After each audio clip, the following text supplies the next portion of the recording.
So a few years ago, me and my good buddy Pyro Knight 97 were staying in a hotel room, and we were flipping through the channels on the TV, and we came across Paddington 2. It was at the beginning, and we decided to watch a little bit, see what the hype was all about. Before we knew it, we had watched the whole thing, and I was like, wow, I really do get why people say this is one of the best movies ever made.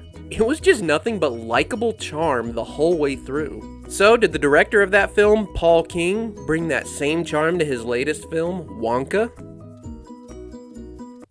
Kinda. I can see the building blocks for a heartwarming, charming story, but something about the performances doesn't really come together for me. Part of it may be that they're a little too sweet. Get it? Sweet? Chocolate? The characters were just hard to get attached to because it was hard to see them as real, relatable people.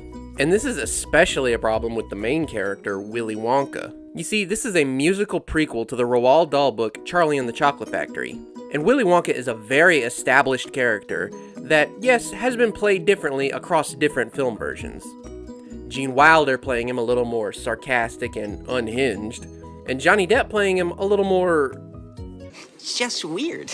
But Timothée Chalamet's version doesn't at all seem like he would grow up into any of these other versions. He plays it like a whimsical music man magician, and he's just kind of straightforwardly nice and naive, almost kind of stupid, to the point where he barely resembles a young Willy Wonka at all. The other thing about this film is that it is a musical, and the songs just aren't very memorable.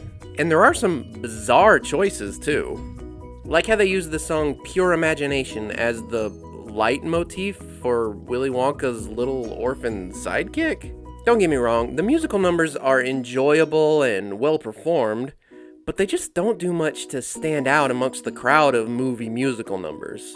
If you ask me, this shouldn't have been a movie at all. This should have been a stage show, where it's a lot more impressive to see this kind of singing and dancing live and in person. Because as it is here, it's just kinda okay. Granted, this movie ought to be fine for kids, even if it's not stellar for adults. It picks up in the second half after a kinda grubby and dull first half. And there are some decent jokes, like this one hilarious running gag where they keep drugging these two guards to get past them. But overall, it's a fine family film, just not a super memorable experience. Well, those are just my thoughts after watching this movie. What'd y'all think? Agree? Disagree? Think I'm stupid? Let me know in the comments. And let me know what you thought of this film. As for me, I say, Wonka, more like Midka. It's just kind of a sweet waste of time.